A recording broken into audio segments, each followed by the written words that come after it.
that's no reset, reflect, and what? Third one here day. Arania me and so. Hey, Morefi. I want man and kind out there.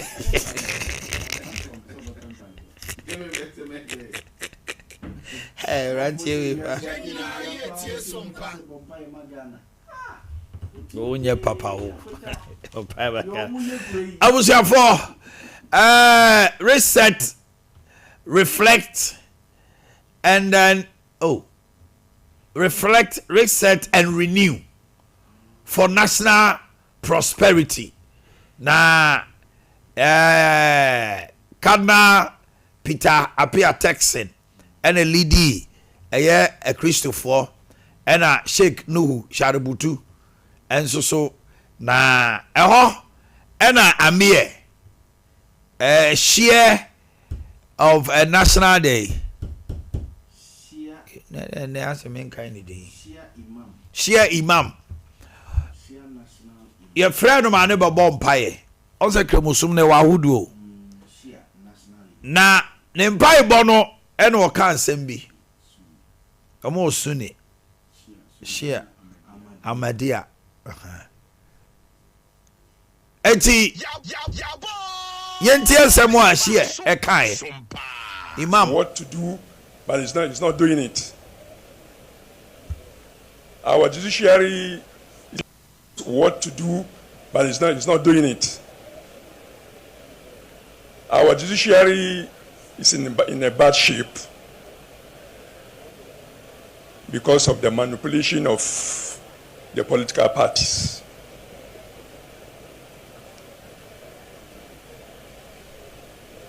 Six months ago, or barely 1 year ago, the NDC are advocating for a cap in the appointment of the justices of the Supreme Court, only for our president to appoint 7 of them just recently. As a result, many people are not even confident. They don't have any confidence in the judiciary because of the manipulation of political parties. We therefore ask Allah to change the attitude first of our executives, our political parties, to leave the executive, to leave the judiciary alone. They must be independent. They must be allowed to do their work without the interference from the executive, from political parties. The 7 judges that were appointed, those in the parliament who 5 years ago promoted them from high court to the appeal court are now saying they didn't recognize them. This is politics. We can't afford to politicize our judiciary. That is the only place where when we are chased out, that's the only place we run to. So we ask Allah for the truly independence of our judiciary. We ask Allah to protect them, and we also urge them after prayer that they should endeavor to do justice. They should remember they are now administering the justice, but tomorrow they are going to stand before the Maker. They are going to stand before the Creator, the one who is just for retribution for whatever they have done on this earth. We ask for Allah's blessing. We thank you in the name of Bismillah Rahman Rahim. Alhamdulillah Rabbil Alameen. Okay. Enti wakansem no wabubum. Omompani John Mama kasa no say office it is time to hold those in authority, including himself, accountable to the highest standard of integrity. Omompani John Dramani Mahama. Not words that harm. Let us be honest in our dealings. Let us be generous in our compassion, and let us be upright in our conduct. We must hold those in authority, including myself, accountable to the highest standards of integrity and humility. Public office is not a privilege for personal gain. It is a sacred trust bestowed by the people and a responsibility to serve all, especially the most vulnerable of us.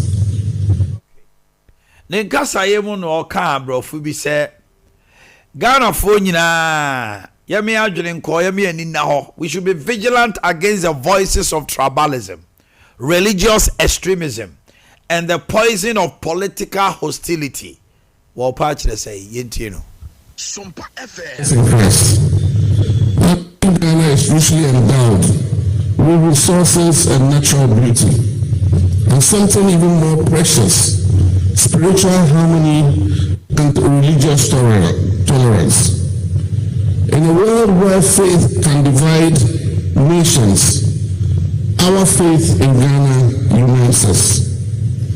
In Ghana, churches and mosques do not compete for dominance. They coexist in mutual respect and in dignity. Our different traditions and our backgrounds have not weakened us. They have strengthened us in our shared identity. This is a precious gift we must protect. Let us remain vigilant against the voices of tribalism, against the voices of religious extremism, and against the poison of political hostility. These are the seeds of division that we must never let take root in our precious nation, Ghana. We must speak a language of peace, compassion, and mutual respect. We must build bridges. Okay. COVID-19 surge. Ade Akye na Minister of Health Aba Mrashebejo Fiedi abeto Ghana for him said no cause for alarm. It has been confined to University of Ghana. Na krata na pia bontene. Say University of Ghana omo whole week halls no ba ko na koye na kofa sa na man ba every one no almost all the other whole week celebration has been halted. Na letter na pia na ma de ba any ade na mom about 109 cases now mo detect here no obi anyone ma or serious issues being at the internet has been contained. Etima Ghana for yam sure say COVID-19 sa baby na say afei one more country news yi bo ya won yire one more country de ti gongu fudie wu ho a ye mo be kuyen we on be si a kire ne mam no ho ya ho hutu ana ho po. Ghana Revenue Authority enra exclusively from Sompa me de tomanim say 16 July energy sector levy bi mutu ni din dumso levy no on 1 liter no eba Ghana Revenue Authority the krata aba say commencement of the implementation of energy sector levies amendment act 2025 act 1141 sikano so mo je 11 wama sem nyina yetiawa every 16 July uko petrodom na uko akoto petra wan Ghana na eye hudede na wan nyina no eba later bia wan Ghana series da so na me di me nkomo wa chire no oil marketing companies no so the 20 pesos bi beto so e bia no margin sesa de no margin sesa de a between 21 we are betua 1 cedi 20 pesos azante akwaba ya akwaba mami tiu azante on my national day of prayer na mampe mama at the bar and right study. So answer this one a quick one. New fuel prices effective 2nd July and there. Well, Super say 12.5 12.07 when the year to yeah to Super XP Super XP 95 and on the year you know back when friends say oh back here I could tell me V power no And you 14.34. You thought 12.05. It is here no. Say 16 July, I want the one city to swear. I got 13 per liter. Now diesel no so 14.20. 15. And you know, still I knew MPP time. MPP now 14.75 as of January. Now you need the BCA. As I tell you, I'm paying John Dramani Mahama. One of his promises or your man of far. So Oba the National Day of Prayer and the media edition you need.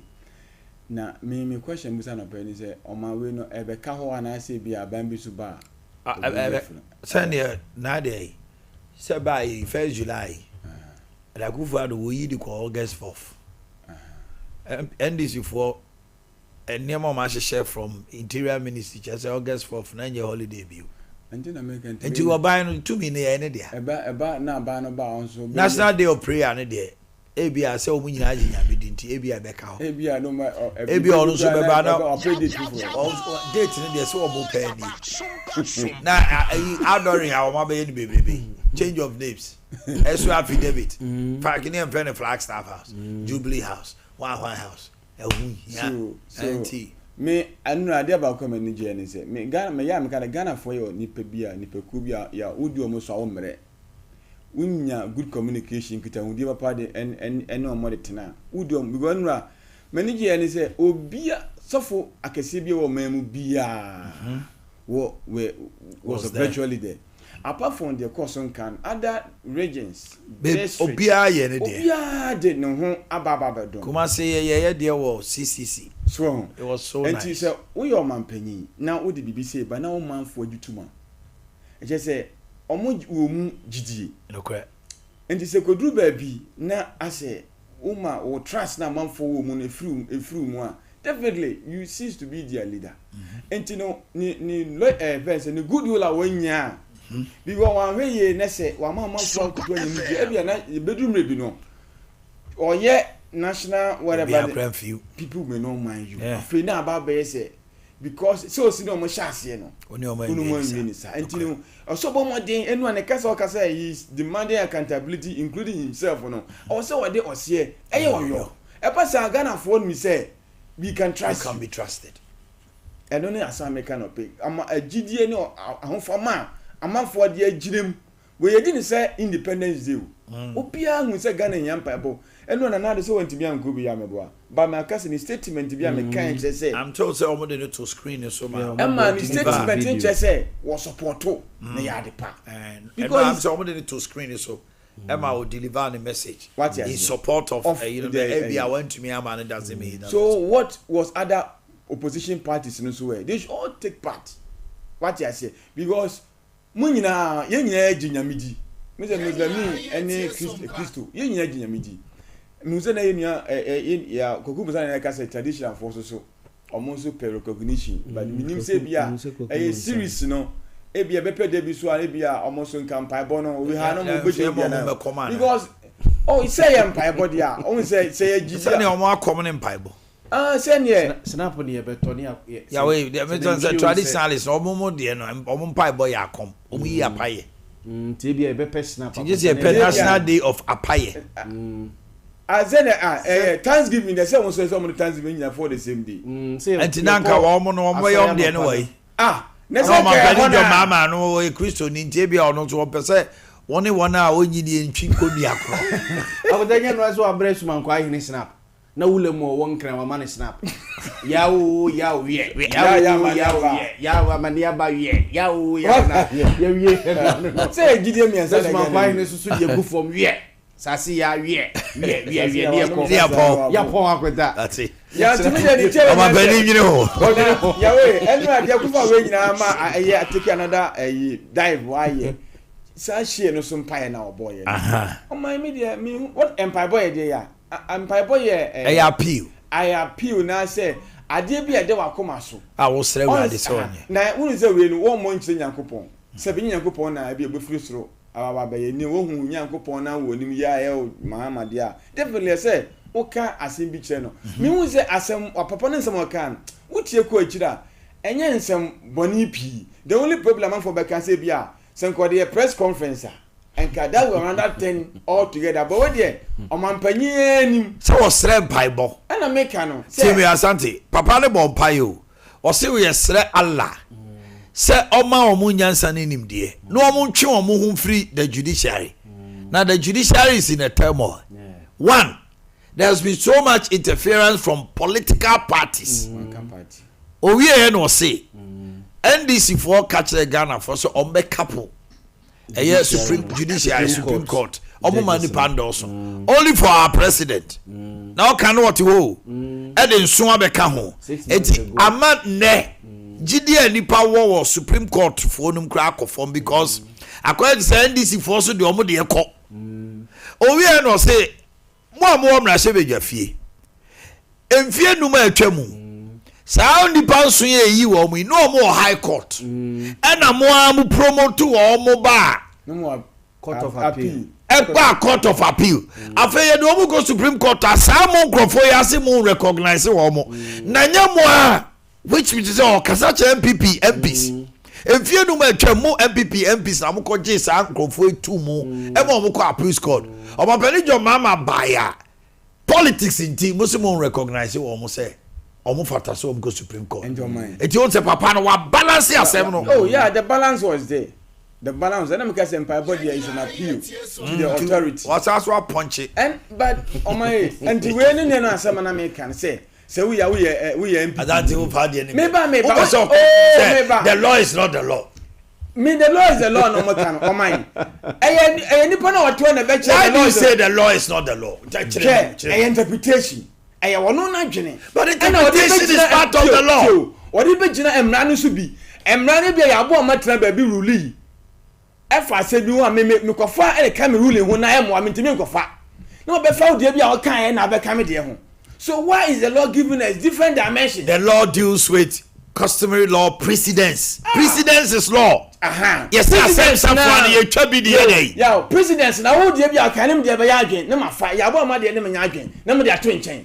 Enti me de me how no say imagine say judges me ensuyi say acting chief justice awako fa nipa no sa nipa yi nyina o ma je o ma tuma bi no ma so you know mo ko no ko fa nipa ensuyi nyina say o ma tra bi MPP asem bi so a no mo ko pe o mo bi die na say MPP and I say suppose the also because a unanimous 7 me the mean chess crowd menu say and man as an American if you did them say it should be either unanimous and I made you and man say you know kwa dun krom na dun am lay no way no way na ya factory for as an when you know kwa dun krom so a and e kofa assemba e say NBC for say na then na da bia am de mu nyina adwene ba and because say Yahweh the entire kofa we ba 2012 electoral petition na e 5-4 say the Supreme Court may say a landslide 7-0 or whatever 0 but the Supreme Court also cannot it is because of the evidence before them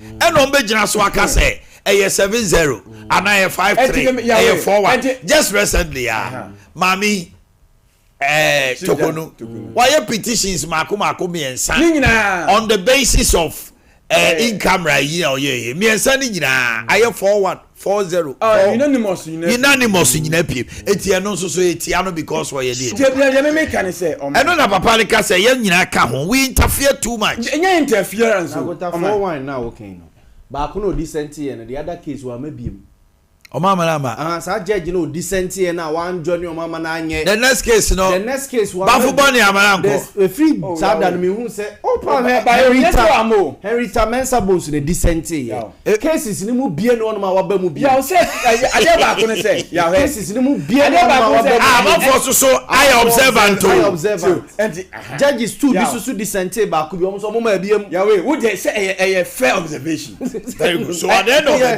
day is the sheer wrong and now omo the share no omo dey is it coincidence or deliberate it no you can make be so musia man a perception now they are skewing the law to favor a certain Yahweh obiawie so awen hia eye wo kwa ye say ko review 5-1 dey o ko 4-1 dey o ko review say enti me no Supreme Court eno asa na make an empanifo ni ntie no so mu sidem na ye adwuma no me wo de asema court asem na de court no emra asem kro no abone na waye na o judge bi so wonu ya adwen se wonya bone obi so wonu ya adwen se waye bone enti dia no mudi gina so of the what is the law that the suspended chief judge said the law is the law is the law ya ma minti o that need the answer to this ye ya enem di emra kro no o eyi thou shall not die, thou shall not kill, thou shall not steal no ena judges ye di amamu ena my bonny near the Mababine say, Shemran who thou shall not die, thou shall not die, thou shall not kill, thou shall not steal no. If my bonnia, judges numne tenasiano, Bacosa on your bonny. The next person say on your bonny, Bacosa why bonny, was why bonny, trace. Doesn't it mean so imagine it will be arguing how they see the law? Yeah, necessary a die no. TIY. Oh, but the operational definition of a die, no. To be our interpretation. With that. I remember Ghana, a do baby. Now the was some air court. Many of me are your Christian. I will be me. I did be a young question, nipa interpretation. One near the Yanam Shelly tutu. Wakota, yet they would destiny as so being some so undetermined. Akuta, either say Nipano, Udru Honomokrano. Who bet my name? When him keke. When him would you cry down suit me my uncle? Yes, more an hour copper gay beer, Nidia Nadia, Nikunubia, Ninajai, Nani and no D's. Akuta, Sanya Mangina. But is it always the case? It's rare. It happens one in a one. It is true, but Emra, I said, die, den. Definitely. Judge, definitely. I have brofuna, Mose Macho, but more brofuno. They will tell you a word shall. Shall is affirmative. Will is different. And it says shall, any will, any die, any so be destiny. Emra Cronwa, ye the bread lawyer mind is only penny nivo. Ye the comma a judge what the judge be so different say a judge was wrong in law. In law say I could have Supreme Court when you know judge for a noon and you say they are come another court and I say they are court to be a form judge for now more I go to Banfo. I didn't Atukuba solo bedegbe dissenting but na eni yeboa edis enso so eni yeboa adinyira JC eni yeboa JC dissenting Chakores Gringo say no from the one from adinyira why from the Atukuba dissenting from the one Supreme Court judge bi was that interpreting first one your baba for dia your baba for dia ni omuka say dissenting be before say hey almost say so Mr. Kameka say from the one of the from the one one yi the former chief justice but and also so the yane asanta here say right after that Kwesi Yeboah is the chief justice but right after that Bafubon is so say acting chief justice so eya kambe say no wadwuma wo ye na ye tia wo kana ye tia na do tia wa na we had problems rules etc where all of us come together to give thanks to the Almighty for the many blessings He has bestowed upon us. We've had our problems, rules, etc. But the country has never broken apart and we have never ended up fighting each other because of politics or power. And that is a blessing for us. So we have a lot to thank God for. And I want to commend the President for taking up this initiative and for making it real. I want to congratulate all of you for undertaking this important national assignment and devoting your energies to it. It's only in the interest of our country. I think it's a worthwhile initiative, and I believe that it is one that all well-meaning Ghanaians, who are the overwhelming majority of Ghanaians, will embrace this initiative as a positive development in our country. Thank you very much for coming. Thank you for the invite. you convey my warm greetings to the President, Chief of Staff who wrote to me for this meeting. Thank you very much. Hey, that was wonderful. A statesman. I want to kind. And I'll say, Omotro Krata Brennan. I went to me, Amano. Nanado Swaya, dear. So, yeah, video FSA at the Toho. This is what we expect our statesmen to be doing.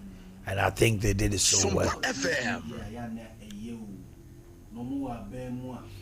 Ebi o sa abem ne ya na gaganchwa ne cash no ne niema na epa yawo sika ho 6 months ago abuja na papa we na mai no keke bi kire jo mama pa o when say no dey I know dey politics 6 months ago 6 months ago na mama so kebi kire no mama dey no nta kebi kire no wo ba homia no want to gon jumpy say na do no say ka dey twi no do nti no so want to gon jumpy oh nada no share no say you see you're putting every blame on me and you that one mo call now you're putting every blame. That's okay. Don't let it trust it. It's what watching no kokontoko. Your mama so can say we are say nipa oni ne pa na na do dan kwakufu. Nipa oni ono jo mama pa. Na na do susu gitum so ono susu jo mama nim ne pa. That's wo ni mo pa. Nti ya na die nti no mo nya de ye pe.